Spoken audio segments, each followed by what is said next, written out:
control over our life circumstances. Here he comes. So actually, we can't really get close to getting in the entire universal law um, because the worst chaos is bound to occur sometime or other, and so not a jot or tittle is going to be removed, as Can I use Jesus this to says. try and swish Well, him out? what the ancient writers are saying is is is that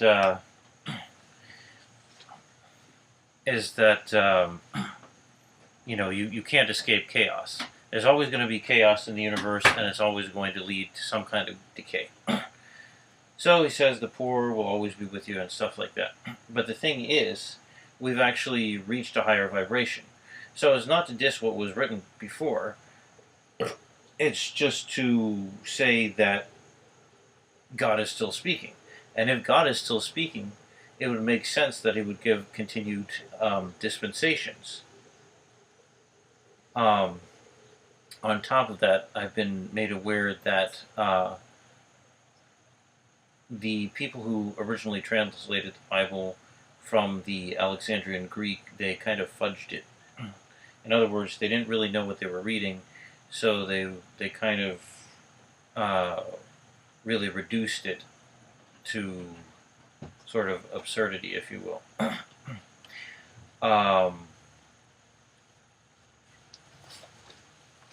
I don't know. I don't think that's what's referred to as reductio ad absurdum, though. What I'm trying to say is that it was just sort of almost like dystopianically decompiled and tried to put in terms of the society that found it. But it could be actually more sophisticated than we think, and or it could be even simpler than we think. But nobody knows this Koinod Greek. This Koinod Greek does not look any sense like European Greek. And so a lot of the knowledge that was had before the Crusades and so on is largely lost. And so, ancient wisdom, I think they may have known a lot more than us. They may have been more technologically advanced than us. And they may have learned a whole lot more things without as many technological aids as we did, because they were nomadic. And of course, they've done studies to show that in a society that is not so civilized, that's more like the nomadic wanderers and so on, the full intelligence of the brain can be used in most cultures. The European cultures, in particular, seem to emphasize the civilized life the most, but we're finding that it was mostly coincidence that they happened to be or become the supposed greater civilizations in the world. But in fact, as far as the laws of nature, if it is true that there is an equal and opposite reaction to everything, then perhaps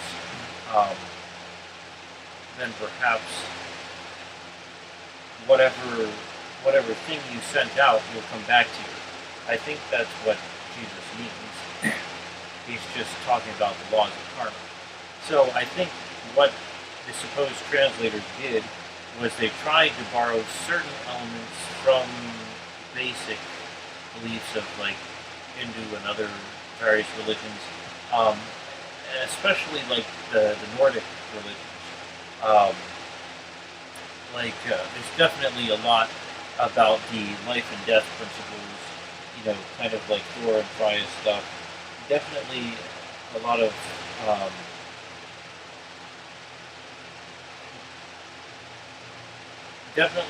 Nordic influence on the Catholic Church's translation of the Bible. Definitely with the May crowning of Mary and stuff like that.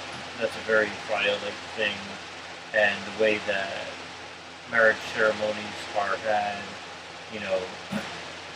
like bridesmaids being little death maids, and almost like the Blue Oyster Cult song, and then she became like he was, and they went together.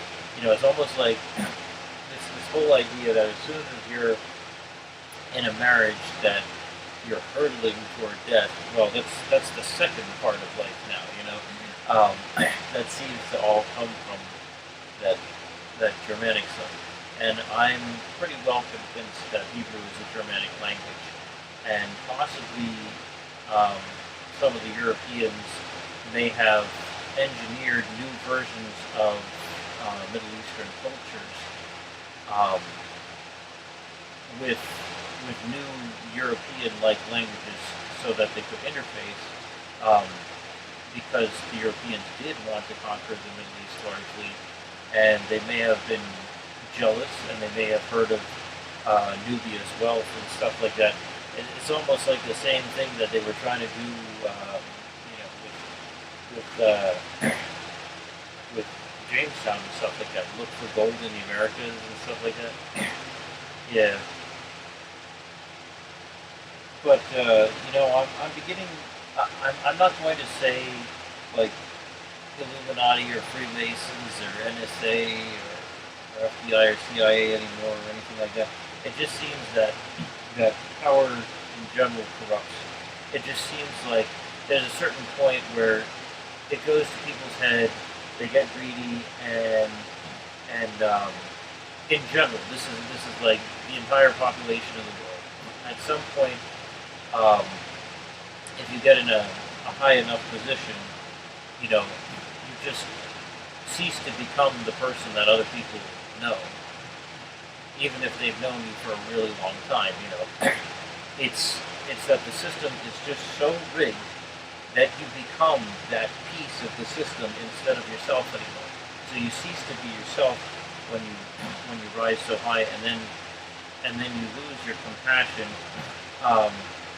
and you're actually not realizing the amount of people that you are forcing to be antagonistic to another people. And this doesn't have to be limited to government or whatever. It can be anywhere. I also believe that a lot of the power that's been abused has been through like the general population. Let's say if one person is very greedy at the top of any kind of pyramid, they'll pass that greed down until it widens the bottom, until a river of greed seems to flow into the lower levels. And then the people in the lower levels begin to think that they have the same power as those in the higher levels. And so you could have, I believe that, for example, there are at least 3,000 people that are non-law enforcement, non-doctors, non-teachers, non-any kind of professional. Just 3,000 random people with a political bias that could have all of my personal and private information, everything that I've ever typed, every phone call that I've ever made since I was born, the exact text of, those kind of things. And I believe that there is somebody who has a program that actually can read your thoughts, and also even predict your thoughts based on everything that you've said or written before, and actually run a computer program as you, and then essentially create schemes that have your personality characteristics, but add bad characteristics to you, that can be carried out as actual schemes, or actual events that the public would be receptive to in a particular way, so that they could change the public perception of you by saying you're good, minus a few other characteristics that we invented, or you're bad, um, plus a few deceptive good characteristics, or they could take the good you and associate bad characteristics with you. So that's several different ways they could do those kind of things. Not to say anything against any federal law enforcement, but we do have a history in the civil rights movement of people who were racist not believing that they were racist, and people who were seeing another people suffering during an experiment and actually having the pleasure part of their brain light up when they saw other people being hurt, as if the other people should be lower than the people undergoing the experiment. And so, and then we also have the game in which the United States and I think it was Saudi Arabia, don't quote me on that, and a few other countries were countries that valued empiricism in this how do you say this? This game theory experiment in which they had a board game, and you could use your tokens in any way you wanted to. I think this was in the New York Times or something like that. And the United States and a few other countries were some of the countries that were most bold to take a hit on themselves just to take a hit on somebody else. So they sacrificed their own health in order to nail somebody else's health because it was more priority to take offense against somebody else. And so that's the way I see it with like our national defense budget. It's gone totally way out of whack, and it's reflective of the uninformed attitudes. You could be extremely knowledgeable about lots and lots of things, but knowledge isn't the same as information. And finally, during the civil rights movement, it was FBI agents who tried to prevent Martin Luther King Jr. from giving a commencement speech, and they dug up all the dirt, all the filthy things that he might have said in private. But the dean refused to be budged because anybody at any time could say some things in private that they wouldn't say in public. And it was state troopers in Alabama who did nightstick the marchers from Selma to Montgomery with Martin Luther King Jr. And so it's like, well, we see Martin Luther King Jr. as like the forefront of the civil rights movement, but I think we should add more people in. We could add in gay people, we could add in autistic people, we could add in people who are just willing to say bold things against the traditional establishment. I'm not saying traditional values are bad. I'm not saying that values are bad, but I'm saying that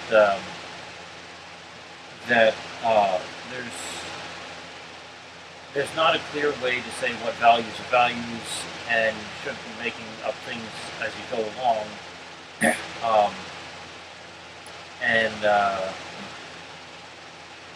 One culture's values shouldn't just trump another culture's values, and shouldn't assume that that the other culture's values are inherently against the first culture's values, and so on and so forth.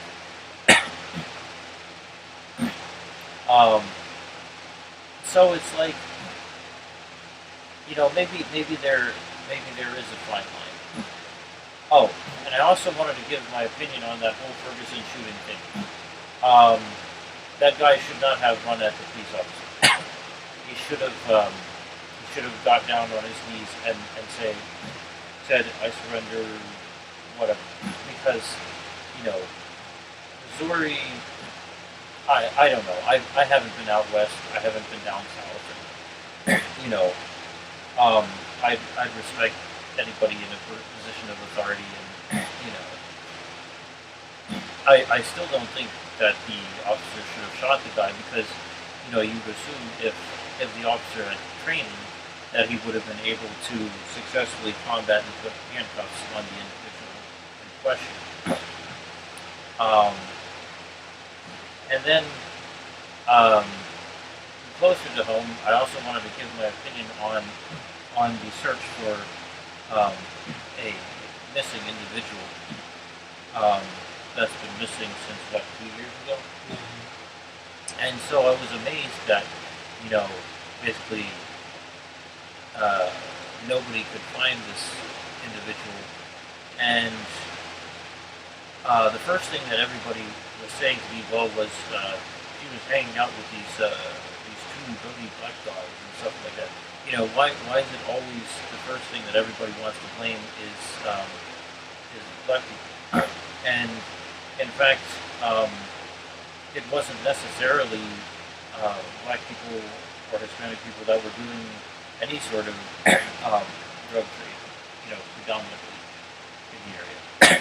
And even if statistically they were doing it predominantly, there's still a higher population of white people. So it's still a red herring argument because it's not graduating the relative size of the population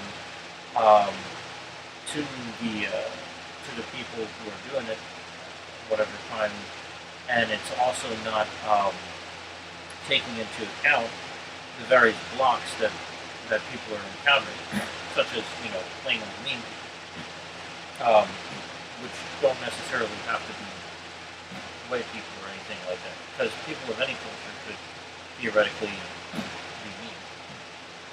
But what I'm talking about is when somebody who could be like a very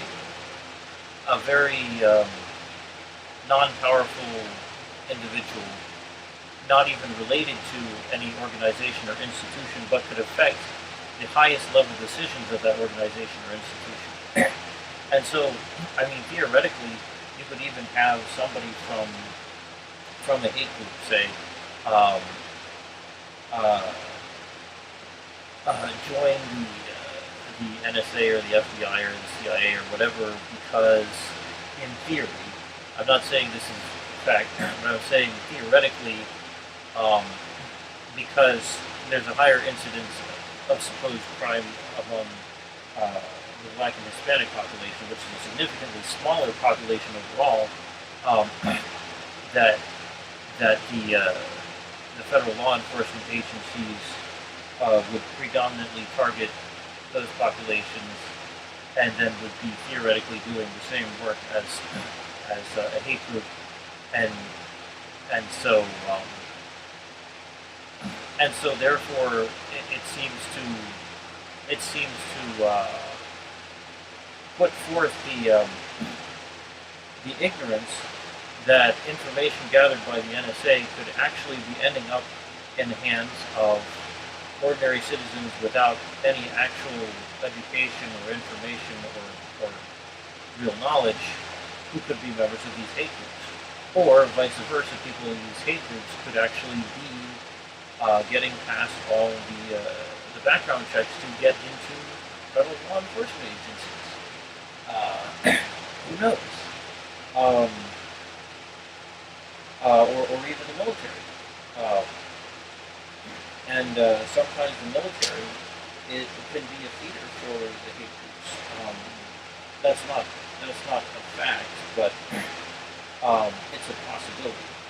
And it could also mean that, like, military technology, government technology, even secret mind control programs could even end up in the hands of ordinary, non-qualified citizens. And isn't that witchcraft? When you try to play God and you don't let people know that you're actually reading their minds, or trying to plant things in people's minds. Um, and so it's like I could take on a number of a million different identities, and each one of them would be like attacked swiftly, like through the newspapers or whatever. It's like there are thousands upon thousands of these people, but they're not necessarily in one particular organization or even in a few organizations. So I'm not saying that any organization or any agency in particular is responsible for any of the strange, weird things that go on. But I'm saying that very much like the trollers, the power seems to go to their head. They seem to be very Machiavellian. The ones who are, Machiavellian. The ones who, no, not the ones who are in charge. The ones who get into high positions where it goes to their head. I'm not saying that everybody who's in a high position has things go to their head. But, I mean, I've been also told that, say, in the House of Representatives and in the Senate, that there are only 4 people who make all the decisions. So that would be like that would be the Speaker and the Minority Whip. And then that's not to speak about what can happen with executive power. But then again, within the executive branch, there may be people of influence who are trusted by the president or whatever, who he would take the advice from right away without question.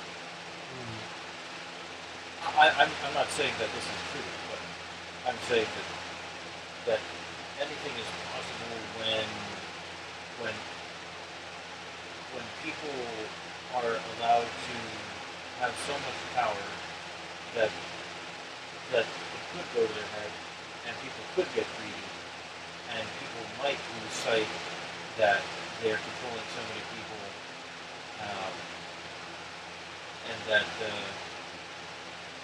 and that they are forcing unnatural vibrations upon people. And by the way, just some disambiguation. The guy who crashed my car off the road, he must have been some kind of road marshal or something. He also crashed another friend's car off the road. Who said he didn't do it? What? Who said he didn't do it? What do you mean? Anyway. We went down there and he said. No, I'm not talking about that. Stop it. Must have been some kind of, whoever it was, and I'm not saying it was necessarily any person of any agency, but this person did have what looked like a strong, gigantic Celtic cross that was colored pink on the back of their SUV. And it did say on a website somewhere that SUVs are a vehicle that are usually used by fusion centers. Fusion centers are where state, local, and federal law agency people meet, and they share information. And so theoretically, anything that went through the federal people could have also gone through the local and the state people, and the state people could have shared, any of my personal information with any of their friends if they believed that it was absolutely necessary. Because the NSA has been told, never to reveal how they come to their conclusions of judgment. They're supposed to make their own judgment. There've also been, there's also been violent acts committed by the Tea Party. That's what I've heard about. I don't know exactly what they are, but the Tea Party seems to really get steamed up a lot more than the average population.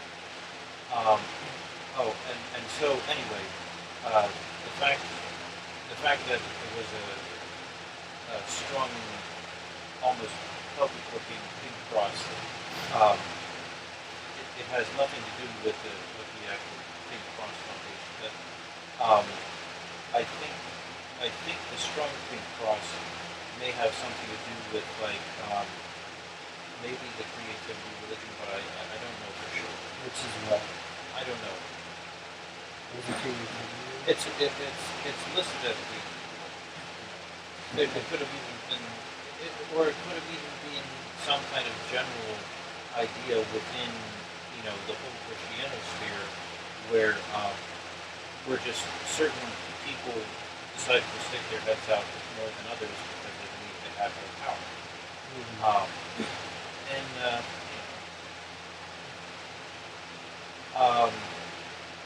I know that some jerks are out there and they know they can get away with things.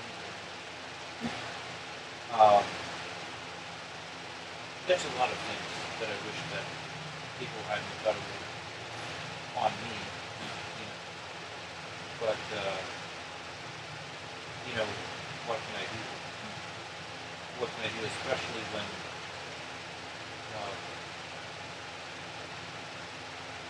when things are implied but not actually, how do you say this? When people are influenced in a particular way. So points of attraction. So it's sort of a virus when people's points of attraction are used against another group. It's sort of like the kinds of you talking Yeah. about all the people into the community. Yeah. Get that out of there. Yeah. It's just so amazing that I see, I see feminists speaking. I see comedians speaking. I see rap artists speaking in ways that wouldn't have been thought of, in all the places where I live.